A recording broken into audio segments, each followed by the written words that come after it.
ransom.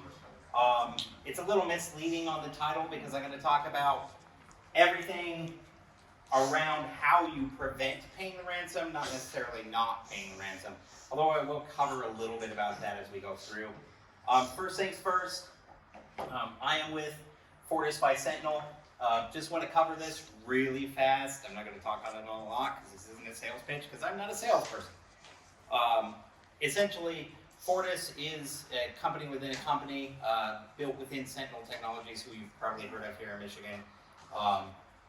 Essentially focused around our security offerings and security brands. So everything we do around security, cybersecurity, incident response, all those nice things that start with an S fall under the Fortis brand. That's as much as I'm going to give you today, but welcome. A little bit more about me. So I have 20 years, give or take, in the industry, focused around IT just in general. The majority of it, however, being built around data center technologies, security technologies when it comes to data center side of the world. I am not a firewall engineer. If you want to ask me a firewall question, I will find someone to answer it for you, but that's not me. 8 of those years, actually coming up on 9, have been with Sentinel or Fortis by Sentinel, depending on how you want to brand us. And then 7 years of that was spent in international IT operations, focused specifically in the Asia-Pac region, building data centers, security perimeters, focused around security technology. The very first cybersecurity incident that I worked on ever was in 1999 for a small company by the name of Novell. Since then, I've been involved in a myriad of security incidents, engagements, breaches, whatever you want to call it. Don't use the term breach anymore, that's bad juju. But essentially, been focused around some flavor of security during that time. And then this is actually me as a young boy. As you can tell, I'm currently balding, so a little bit of a midlife crisis going on right now here. All right. So as we get into the meat of things, I'm going to talk about, so you may think you should pay this ransom that you've been hit with. I'm going to talk to you about why you may actually want to pay the ransom, but more specifically, I'm going to talk to you about why you shouldn't pay the ransom. And then I'm going to talk about 3 key things here: prevention, and detection. There's a couple things in there in between the prevent, detect, and the questions and answers, which we'll hit on, and then we're going to get into questions, open discussion. Just because I have a questions and open discussion section there does not mean that I don't want you to raise your hand, heckle me, whatever you need to do. If you have a question, bring it up. I'm more than happy to answer it. Questions in context make a lot more sense than they do out of context. So feel free to jump in. So moving on to the very first section here, so you think you should pay the ransom. By the way, if I'm talking too fast, tell me, I'll slow down. I'm going to throw a number out here. 2 of them, actually. It's 46 and 92, so somewhere between 46 and 92. Does anybody know what that is?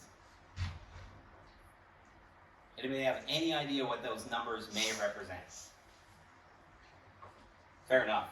Those are the numbers of companies, or the percentages of companies, depending on which survey results you look at, that have paid a ransom and were actually able, and were not able to recover their data. Okay, so the first number is from Cyber Reason during their recent survey, which came out just a few months back. The second number is from the Sophos State of the Ransom report. So depending on which one you look at, we'll give you that data. One example, and it's one that we all know, is the Colonial Pipeline, right? Major incident, didn't actually impact their operational infrastructure, it just took down their ability to bill for transmitting fuel, or gas, or whatever it is they move. So they paid $4.4 million for a recovery tool from the threat actor DarkSide group. That recovery tool was ineffective. not only did it not work properly to recover the data that was encrypted in whole, but it was also so slow that it would have taken them more time, and it actually did take them more time, to recover using the threat actor's decryption tool than it did to recover from their own backups from tape, right? So these threat actor groups, yes, they can provide you with a tool to decrypt. Some of them don't, some of them do, but in general, they're not gonna help you get all of your data back. Ask 92% of the companies that have paid. So that's my number one reason for not paying the ransom. So, oh, I guess I should have flipped to this slide. Sorry about that. Gotta be a little more follow along on my own presentation here. Moving on, the next reason for not paying your ransom is that in most cases it may not be in your best interest. As a person who makes that decision, you may have individual liability here, but at the very least you have an organizational liability when you pay the ransom. Because back in 2020, I think it was October-ish, about the same time this year in 2020, the Office of Foreign Asset Control, which is OFAC, so if you're ever on the receiving end of a ransom and you're talking to lawyers and they mention OFAC, at least now you know who it is. They're a department of the United States Treasury, and they are the folks that can sanction you with civil penalties, very expensive civil penalties, and jail time for financing terrorism. So cybersecurity threat actors, so DarkSide Group, Doppelpaymer, quite a few of those, they are actually on the sanctions list. So if you pay a ransom, you are probably, depending on the OFAC results from your OFAC test, you are probably breaking the law, and you will be sanctioned, and you could potentially end up in jail. It's not something that we want to have happen to you. That's the number two reason why I wouldn't pay a ransom. And on top of that, I think it's just bad form, right? Most of these threat actor groups are affiliated with either a nation state or some type of criminal organization. And when you think about those criminal organizations, they do all kinds of stuff for money, whether it be ransoms, child trafficking, murder, those type of things. Do you really want your organization's money, the money that you have control of, going to help fund those type of activities? Please say no. If you say yes, I will overlook it and think badly about you later.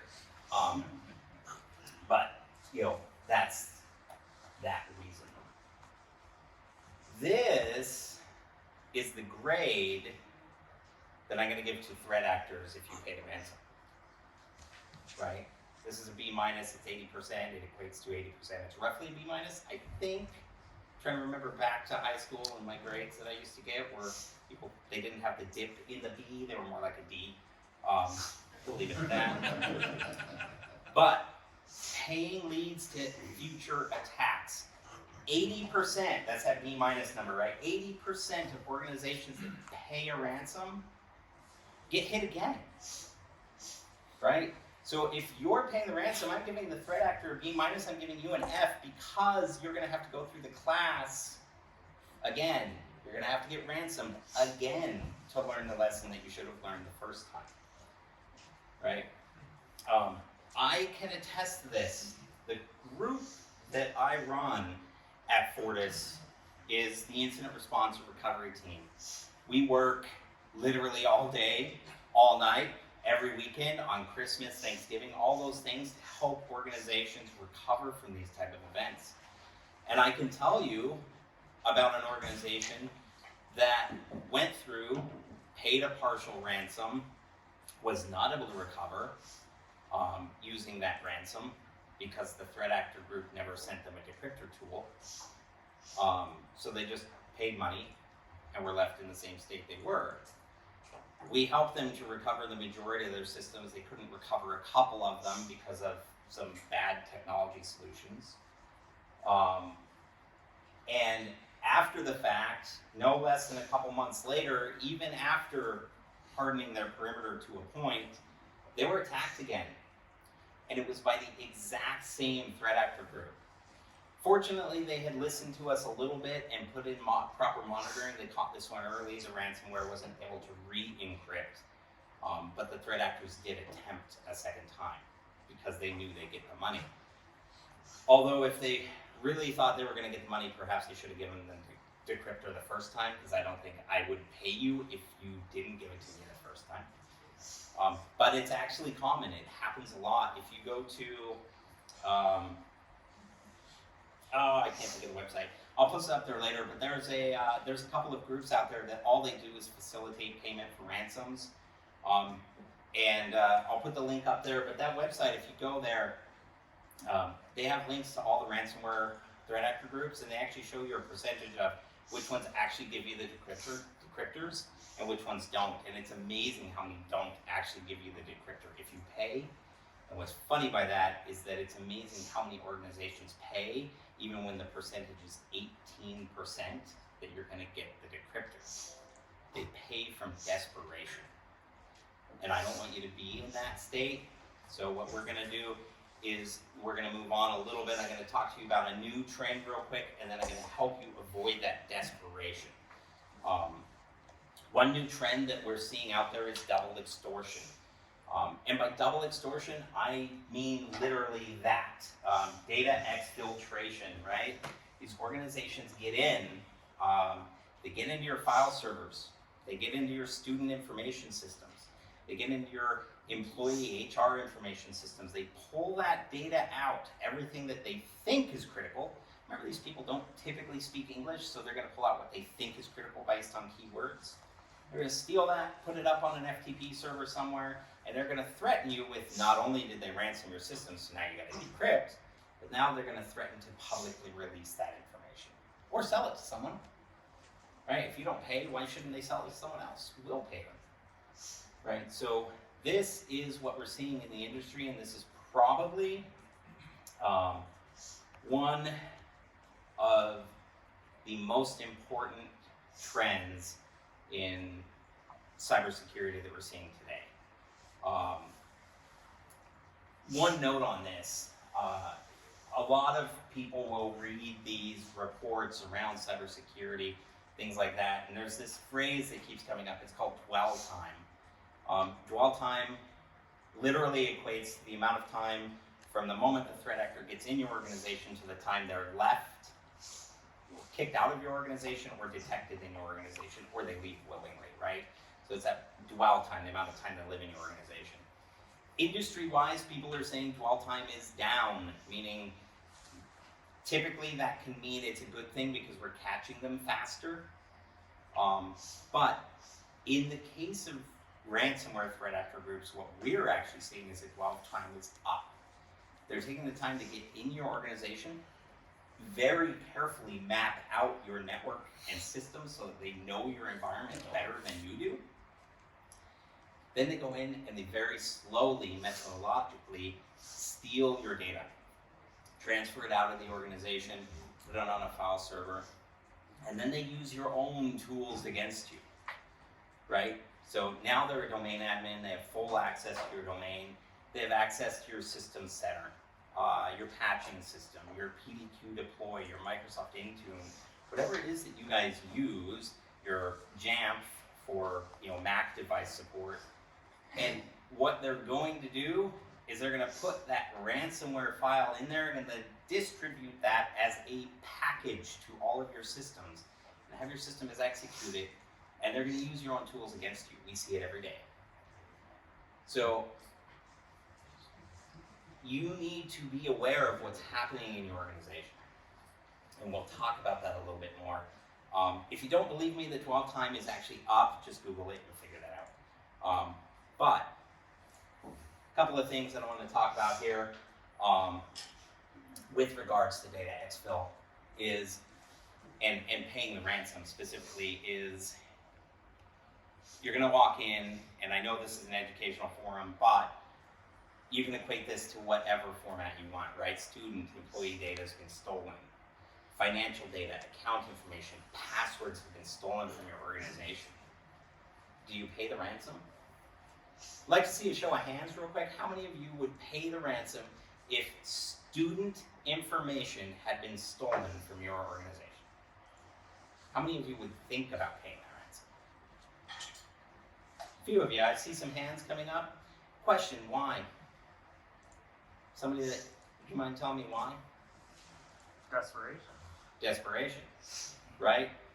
I'm going to tell you that listen to your lawyers, but most of them are going to tell you not to pay the ransom, just like I'm going to tell you not to pay the ransom in most cases.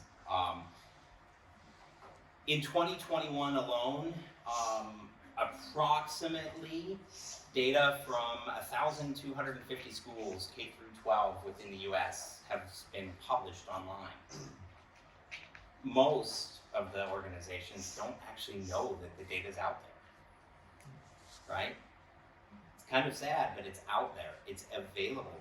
Your student data, your employee data, it's all out there. I will take a bet after this that if one of you walks up to me and gives me your name, I will know what your email addresses are, what all of your password history is, and probably what your current password is today, and your social security number within an hour, right? It's out there. The threat of personal information, be it students or parents or employees, don't pay the ransom for that. Think smarter. That data's already out there. Yeah, okay, your students, your parents of your students are probably going to have to freeze an elementary person's credit file until they're 18. Okay, right? It doesn't matter. When they get to be 18, their data's going to be out there anyway. And realistically, your credit file should probably be frozen all the time anyway, unless you're actually using it. Because your data's out there. So, just a thought, right? Don't pay the ransom because data might have been taken. I'm going to get a time check real quick because I think I am talking really fast. Yep, we're 20 minutes in. I think we've seen a couple of hints. Does anybody have a question? Feel free. Yes? What about public perception if you don't pay the ransom? How do you deal with that? Public perception of not paying a ransom isn't what it was years ago, right? Where was the last grocery store that you shopped at? Meijer? Okay. Do you guys have Target out here? Yes. Okay, sorry. I'm from Arizona, by the way, for those of you that don't know. I did live in Indiana and Michigan at one point, but I don't remember what's out here, sorry. Target. Have you shopped at Target in the last year? I don't think so. Okay, you're the rare one, maybe. No, I'm just kidding. Target, CVS, Walgreens, Meijer, probably, I'd have to check. Walmart, right? Every single one of them is still in business. Every single one of them has had a data breach. And the US government, OPM data, it's out there. They had a data breach. It's been a year or two since Target. How many of you think about that today when you go shopping at Target? You don't. You don't care anymore, right? A few of you might. I know I do. I think about that when I go to Target. And what I know is that, because I know the people who run the cybersecurity at Target, I know that they have made significant changes to their infrastructure, and I know that they are monitoring these things much better than they were 3 years ago, right? So the key is that perception, it's gonna hit you for a little bit. You might lose, if you're a company, you might lose a few business partners, but if you're transparent, explain that you had an incident, and please work with a lawyer for this, because if you use the wrong phrasing, it can create liability publicly. But be as transparent as you possibly can without causing yourself additional liability. People aren't going to care as much as if you try to hide it, right? Reputational harm is a thing, but it's not as big a thing as it used to be. In the public sector, reputational harm is going to be much less than it would be in the corporate sector. So, generally speaking. Kind of thing, student data, parents come, okay, my student's data is out there now, what are you going to do for me? Correct. And Their answer to that is, in general, there's not a lot you can do. If student data gets released, what you can do is you can advise the parent, freeze your child's credit report. Freeze it on all three. It's free. It doesn't cost them anything. And then depending on who your cybersecurity insurance is, who your post-breach counsel is, they may advise you to offer credit monitoring for a period of time after the event. Usually it's 1 to 3 years because that's usually how long data in a breach file is relevant to a threat actor, and it gets less and less as time goes on. So typically, there's the COMB database, which was released. It's a compilation of many data breaches out there, has data on millions of people. That database, it was insanely popular with threat actors for about 3 months. I don't think I've heard it on the industry chatter much recently. So yes, protect short term, maybe offer that credit monitoring, but in general, reputational harm isn't there, and there's not much you can do about the fact that that data is out there. So once it's out there, it's out there. So unfortunately, most you could do, fall on your sword, say mea culpa, and move on. I know. Question back here, Seth? Yep. So, law enforcement has to be informed first, our insurance company wants to be informed first, and our attorney wants to be informed first. What are your thoughts on the processes you've seen in the past? Law enforcement wants to be informed first. Your attorney wants to be informed first. Your cybersecurity insurance company wants to be informed first. Your parents want to be informed first. This, the superintendent of the school districts wants to be informed first. Everybody wants to be informed first. The most important thing is to gain control of the event. So the first thing you should do is inform the person that's going to help you gain control of the event that's occurring, whether that be your breach response company. We do that. I'm more than happy to help you. Give us a call. I'll take that call and I'll help you walk through it. Second to that should be the person who's going to help you mitigate everything that falls after the event. So that's going to be who's going to help you with your PR, with your legal, with navigating all of these informational constructs, and that should be your breach counsel. And normally, depending on how you're set up, whether you're a consortium or you're with an insurance carrier independently, it's going to be somebody from one of those organizations that's going to help you get breach counsel. So respond first. So bring in those incident responders, those forensics folks. I'd even put forensics second in some cases to breach counsel. Get a breach counselor, and then go from there. What most of you don't know, and it depends on the local laws and jurisdictions, but in most cases, you don't actually have an obligation to report anything to the FBI. Right? Now, I will ask you to because I think it's good. It helps catch the threat actor groups. I know it takes a long time. It could be painful, and you may not see any outcome from it personally or organizationally, but it does help the industry. So obviously reporting that information, sharing those indicators of compromise, we want you to do that. Obviously around student safety, and if you're K through 12 and you're public, there are going to be some regulations and rules that are going to have you reporting up into some form of law enforcement. Again, you should be aware of that ahead of the incident, hopefully. All right. Any other questions? All right, perfect. And I'm going to talk about how you prevent, and detect. I'm going to try to keep this as agnostic as possible from a technology perspective. Everybody here knows what technology does what, and some of you may not even be technical. So I'm going to try to keep it as agnostic as possible. So if I do say a product name in particular, it's because I really think that product works extremely well and it has saved many of our customers. So first thing I'm going to get into is talking about perimeter defense. So social engineering. This is literally just that. It's a perimeter attack that uses you, uses me. includes things like piggybacking through a door into your school, or into your building, or into your office. ID duplication, right? We've all been here at this conference for a few days. We've all probably, well, some of us maybe don't drink, but we've all probably been a little drunk, a little tipsy. Maybe somebody had access to our ID and just made a copy of it, right? Those things actually happen. Not as much as other types of perimeter penetrations, but at this point, I just want to bring this up here.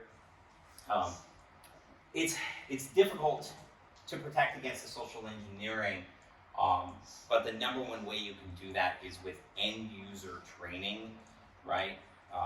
And when we say end user training, it's a good thing to have that when you hire somebody on, you give them that piece of paper that says, don't let anyone piggyback, please sign this, and then you don't have any more training for the next year. What I mean by end user training is something that is scheduled on a cadence, whether that be quarterly or monthly, but on a cadence, because it takes a long time to build a habit. And you're not going to build a habit during your new hire onboarding program. You're going to build a habit over the course of 3 months, 6 months, or a year by continual reinforcement of good behavior knowledge. So make sure you have that end user training. I talk about end user training a couple more times here because end user training is that important.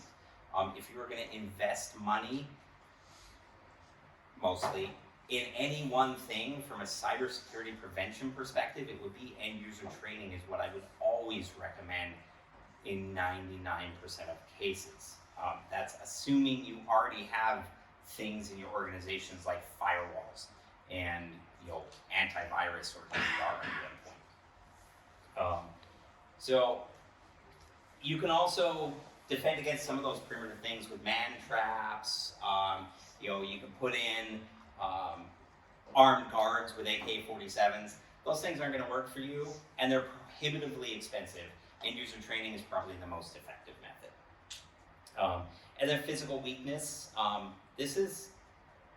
Threat actors use this on occasion, right?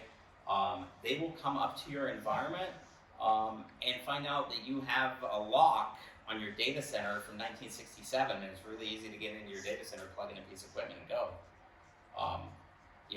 Just looking at what is protecting your physical assets is important, right? Review it on a cadence, right? Yearly, right? Look at those things, make sure your physical security is up to snuff. Obviously, video systems, good locks, those type of things. That's about as far as I get into the physical world, physical realm. I am more focused around cyber perimeter defense. It's probably more important, probably the most important here, right? Take a look at what you have from a virtual perimeter. Firewalls, your intrusion detection and prevention or systems. Having a DMZ, a very simple concept that a lot of organizations don't have, right? So you go home, you unlock your front door, you're in your house, you're working all day long, but you leave your garage wide open so anyone can walk in, right? Because you want to be able to park your car, right? Now there's always things that need to get in your house. There's always groceries need to come in. There's always things that need to come in. But that doesn't mean you should leave that door open. You should have that DMZ. You should take your garage door and close it and lock it, right?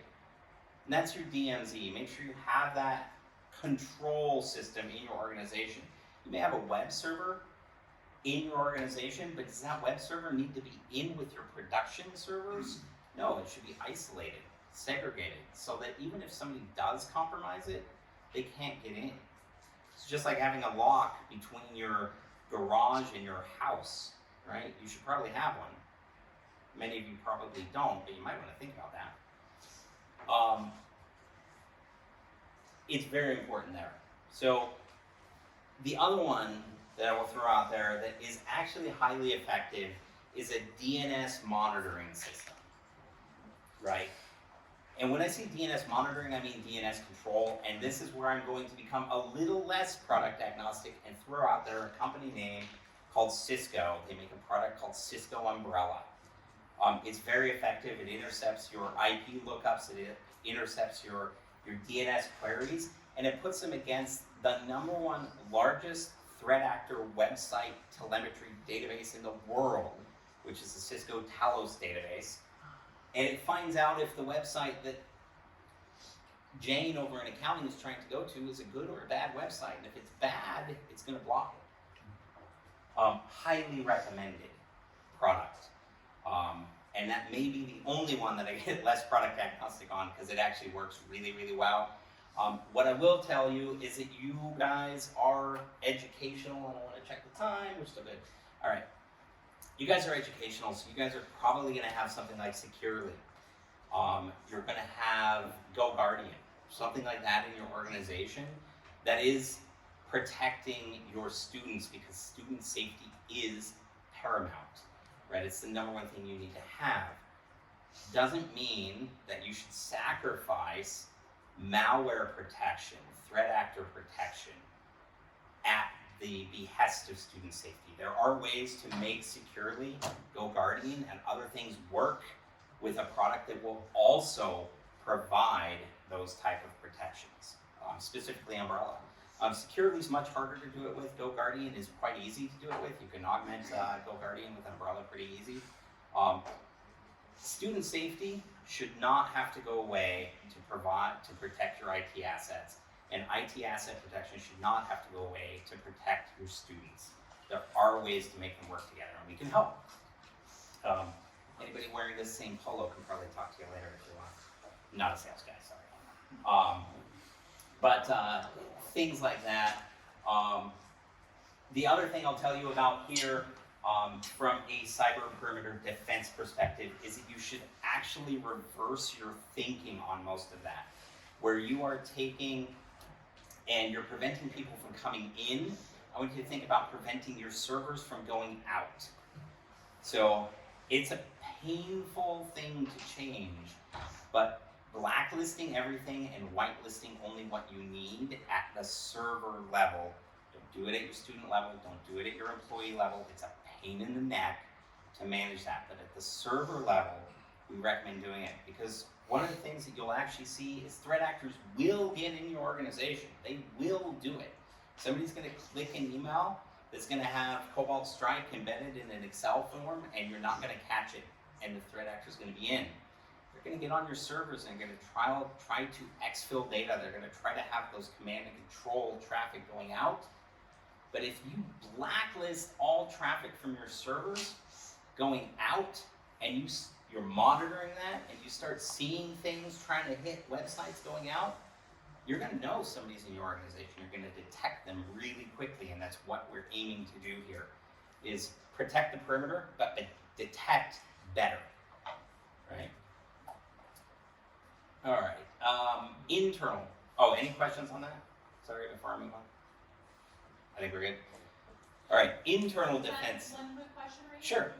They're more likely to try and transfer the data directly from a server rather than from a workstation accessing the server? Yes, sir. And the reason for that is that a workstation accessing that server is going to have to transmit that traffic internally. It's going to buffer on that workstation. It's going to impact the user experience. They're more likely to get detected doing it that way than they would just going straight from the server. So you may actually see, in a lot of cases, they'll use a tool called rclone, right? Very common. They'll put rclone on 2 or 3 systems in your organization. They'll have those systems go grab data from a file server and exfil it out. So you'll see it from multiple servers where they got a lot of bandwidth to pull those things pretty quick. So typically that's what we see. I can think in the last couple hundred incidents that we've gone through, I can't think of a single instance where it would have come from a workstation. So it is more likely to come from a server. All right, moving on to internal defenses. Internal defenses, this is getting past the perimeter. I've already talked on some of this. Again, I'm bringing up end user training because somebody's going to click that phishing link in that email. Unless you're training them, reminding them what bad behaviors to look for, they're going to click it. So make sure you're focused on that end user behavioral training. That's why I say it's so important. It does help, it does work very well. And then an EDR solution, this is your endpoint detection and response. A lot of people will equate this to antivirus. It's not antivirus, it is an endpoint detection and response tool. It provides antivirus, it provides anti-malware, it provides anti-scripting, it uses some behavioral machine learning and AI-based technologies to detect these things. There are things like Cisco AMP for endpoints, CrowdStrike Falcon, even Sophos with Intercept X. Don't use regular Sophos, please. Carbon Black, Silence Protect with Optics. All of these things are EDRs that have behavioral-based and machine learning-based antivirus technologies. You should have these because they help look for things that aren't doing what they're supposed to be doing. They look for those anomalies and they alert you on them. What I will tell you about this is do not rely on your EDR as the only solution you have protecting your environment, because I can go to Reddit right now and do a quick query there and I can find a sheet. It's literally an RTF text document that lists out how to bypass almost every antivirus EDR solution in the world, with the exception of Cisco AMP for endpoints. There are still ways to bypass that one, it just doesn't happen to be in the list. But what those tools do is they give you an early alert and detection. And if somebody does bypass them and you're actually monitoring things correctly, you're gonna know that it's been bypassed, because you're gonna stop seeing it reporting in the console in the cloud. You're gonna start seeing my agents are offline. That's going to be a very big indicator that something is wrong. So even though they can be bypassed, doesn't mean you shouldn't have them. They do help you identify and detect. And detection is the key. Email protection, I'm talking about hybrid here, right? Email protection goes down to two things. One, end user behavioral training. And number two, it's also gonna come down to something like, your spam filter, your anti-malware filter, those type of things. They're pretty effective for you. But also, you can actually put this in with something like a Dark Trace appliance. Dark Trace has an add-on to it that's Antigena, so it watches all of your end user and student behavior and then also couples that in with email and helps protect you. Sorry, getting a little less agnostic here. But those type of things can help protect your email. I think everybody here has those spam filters, those type of things. Every single time mostly, I can think of one where we haven't, maybe two, where we've been involved on an incident response and the threat has come in through a phishing attack, what we've seen are the organization didn't have their spam filtering set up properly, they didn't have SPF, DKIM, DMARC, or they didn't have them tightened down properly, or they didn't renew the license and thought they were still protected, right? Those two things. So make sure you're renewing those licenses, make sure you're tracking those, locking them down, and updating them. If you're not updating those things, they don't really work for you. Password controls, these would be next. You can go as deep and as expensive as a password management system or a PAM solution. You don't have to. We use one internally. A lot of organizations use them out there. We have full password control. You maintain every password for all your systems and you have to log in to get them. They work, but at the very least, there's a tool out there called Microsoft Labs. It's absolutely free if you own a single Windows Server license. It allows you to take that local administrator password that is on your individual laptops and servers that's the same across every single system you've imaged in the last 5 years, and change it and make it unique per machine, and it rotates itself. And yet you still have access to all those and you can get in. the good thing is that if you do that, the threat actor doesn't have that one unified password, and they can't just move from my machine to your server because the passwords are the same. So that's a good, free, easy solution to implement. If you want us to do it, give us a call. It takes about 4 hours, right? We'll do it for you. Policies and procedures, this is the next thing. This is where you get into politics, and this is where you're gonna have your battle. Your passwords in your organization should not be 8 characters, 10 characters, or 12 characters. They should be 15, 16, or 20 characters for your end users. We recommend 16 for end users. We recommend 20 for any service account, not service accounts, but like vendor accounts. And then we recommend 100 character passwords for service accounts. And the reason why we do that is because we want long entropy on those service accounts whose passwords never change, right? So any passwords that don't change, you need to make sure you have very, very long entropy passwords. Because I'll tell you, you give me an 8, 10, 12 character password, and probably within less than a day, I can know what it is if I have the hash, right? They're very easy to break. I also recommend not putting things like character restrictions on your passwords. Having things like you have to have one uppercase, one lowercase, one exclamation point type character, and one number actually makes it easier for people like me to hack your passwords. Why? Because now I know there's 4 things that I have to look for, and on the other 4, they can be random, right? So 1 through 0, that's very easy for me to hash through, right? It narrows down my entropy, what I'm looking for. So longer passwords or passphrases that are just whatever your employees want to put in. In my case, I use a sentence, right? I like to eat buffalo chicken wings. That's very easy to remember, very long entropy, and no one's gonna hack that today or tomorrow, right? Unless you're really stupid and you really actually just write it down somewhere. Yes? So, I mean, I've always kind of heard too that like dictionary words, that's no good. But you're saying dictionary words over complexity. Dictionary words are not good independently. What I'm talking about is sentences, long phrases, long entropy. So if you use something like, I like to eat buffalo chicken wings, Yeah. and you do a capital at the start of the sentence, you do proper spaces, and you do a period at the end, that's a whole bunch of dictionary words people have to guess. And when you're getting that long, the entropy goes way, way, way up. So there is a fine balance there. You shouldn't use dictionary words that are extremely common. Like you shouldn't use summer, right? Summer 2021, winter, spring 2022, those things are very, very common when they're small. But if you extend your entropy out and you make them very long with spaces and things like that, it's no longer a dictionary word, right?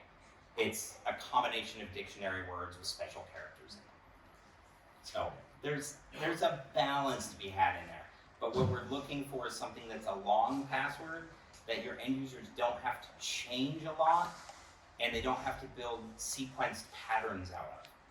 Because if you make your end users change their password every 90 days, what ends up happening is they end up with, I love my daughter 1 exclamation point, I love my daughter 2 exclamation point, I love my daughter 3 exclamation point. As soon as I see that in a password breach associated with your email, guess what? I know what your password is. It's I love my daughter 4 exclamation point. It's not that hard to guess those things, so we're trying to make it easy on end users to make long passwords that carry entropy that they can remember. So that's what we're going to go with. So there is a balance, right? Every security protocol you put in place has its pros and cons. I just find that the pros of long entropy passwords without all the complexity are higher than going in vice versa. So, and then I already talked about east-west traffic monitoring to a point. When I mentioned Dark Trace earlier, there are other things out there like Cisco Stealth Watch, things like that that monitor that east-west traffic. And the reason why I bring this up, and this may be one of the most important things you have during an incident, or when a threat actor's in, is that once they're in the organization, they're going to be able to watch you. You want to be able to watch them moving laterally in your organization. And you want something that's behaviorally mapping how systems and users are working in your organization and looking for those anomalies. If you're not monitoring east-west traffic, you can't catch them once they're in your organization. Am I completely out of time? I am. Holy cow, sorry guys. I talked really fast. I do want to talk about this really quick in the last, 4 minutes. Recovery. The number one way you're going to keep from paying the ransom is being able to recover your data once it's encrypted, stolen, destroyed, whatever. Immutable backups. This is the droid you are looking for, guys. Immutable backups. Backups that cannot be deleted even by you are what you need in your organization to be able to recover. We see threat actors that get into organizations, and one of the first things they do is go into your backup jobs, and they don't delete them, they don't disable them. What they do is they take out all the checkboxes that say back up these things, and they only back up the C drive. So all your data is no longer being backed up, so then they let that run until they roll off. And even though you're getting an email every day that says, my backups are good, they were successful, because you're not opening those emails, you're not reading them, and you're not seeing that, hey, I'm only backing up the C drive on my SQL server, right? It's a very effective way to destroy your backups without you ever knowing it. If they're immutable and can't be changed and can't be deleted by even you, you're protected a lot better than you are with something that you can destroy those. Oh, I have 10 minutes. Oh, okay, good. Whew, thank you very much. All right. And then, even with immutable backups, and especially if you don't have immutable backups, you want multiple copies of the data being protected. Whether that is backups at that facility on an appliance somewhere, and then copied off to another facility somewhere else, or copied up to the cloud, I don't care, you need multiple copies. What I will tell you is that backing up your data into the cloud, if you are doing that, don't let that be the only thing you're doing. There's a company out there, Datto, they actually have a pretty decent backup solution for small, medium business. They'll back up your data to the cloud. Great. They got ransomware. How long does it take you to get it back? Because I've been there.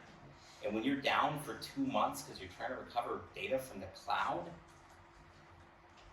not much you're going to do to make that go faster, ever. So be aware that backing up your data to the cloud should never be your only backup solution. It should be a backup to a backup to a backup solution. And then I recommend testing your recovery every quarter. I would recommend testing it every month on something, and don't test the same backup every month.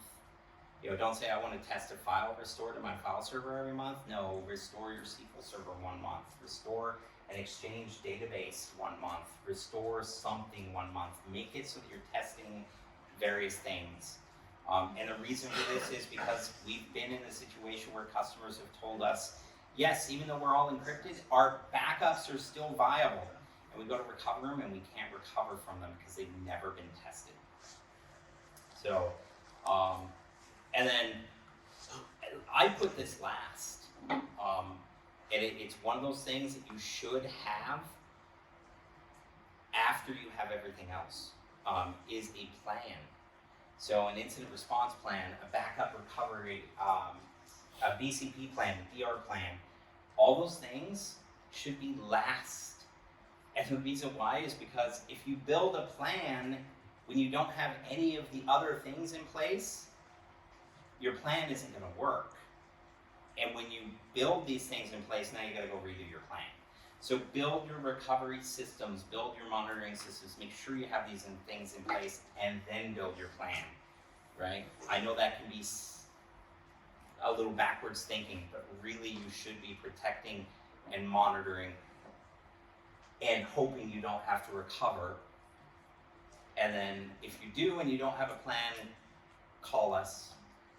Even if you do have a plan, most of the times you don't use them during these type of engagements anyway, because it all goes out the window. Because no one can plan for this type of event, not even me. Every threat actor is different, every single organization is different, and the way you respond to a threat within each organization, or the same threat in a different organization, is different. So planning is very, very difficult. And then I've mentioned it many times, is monitoring these things, right? You probably have some of the data sources you need at the very least. You probably have an EDR, you probably have a firewall, you have these things that you should be monitoring somewhere. What I will tell you is daily emails don't work. I just told you the example of the backups, right? Where you get that email saying your backups are good, but they're not really good. Because threat actors are smart. They know you're looking at the email. If it says successful, you're not going to go dig into it because it says successful. But the reality is it's successfully only backing up your C drive, but not any of your data for the last 30 days. Right? Same thing with downtime alerting, monitoring, things like that. If they're domain admin, they probably have access to your PRTG, right? Or your SolarWinds install. Whatever it is that you're using to monitor these things, they can go in and turn off certain ticks, certain alerts in those things. So daily emails don't work. You need eyes on glass in these type of environments. You need to be doing threat hunting. You need to be looking into these things, looking for threat actors, because they're there. They really are. I'm not paranoid. They really are there. Well, I may be paranoid, but it is reality. When I say eyes on glass, I'm talking about a SIM, and when you couple a SIM with a SOC, somebody watching it, and it could be a third-party SOC, third-party provider watching these things, doing daily threat hunting, that's fine, or it could be somebody internal to your organization, that's also fine. But you need to have eyes on glass watching your environment from a security perspective. Do not rely on alarms and alerts because they're bypassable, easily bypassable. You need to be looking at these things. And then never be afraid to raise the alarm. The boy who cried wolf does not apply in cybersecurity. If you think something doesn't look right, it probably isn't right. Call, raise the alarm, right? Let people know, or at the very least, ask the questions and dig into it yourself and see if it is a true positive. All right. You know what? I actually probably forgot one thing in here. And it may be one of the most important things out there is multi-factor authentication. Multi-factor authentication, if you don't have it, you should have it.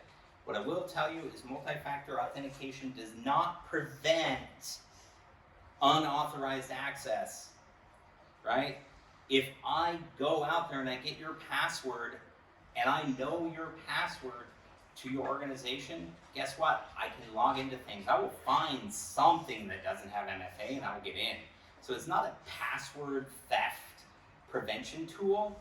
What it does is it helps prevent people from getting into critical assets because they don't have that phone with the MFA app on it to where they hit authorize. It's a very, very good thing to have because I guarantee you I can find at least one of your passwords in here and get into your organization somewhere right now if I really felt like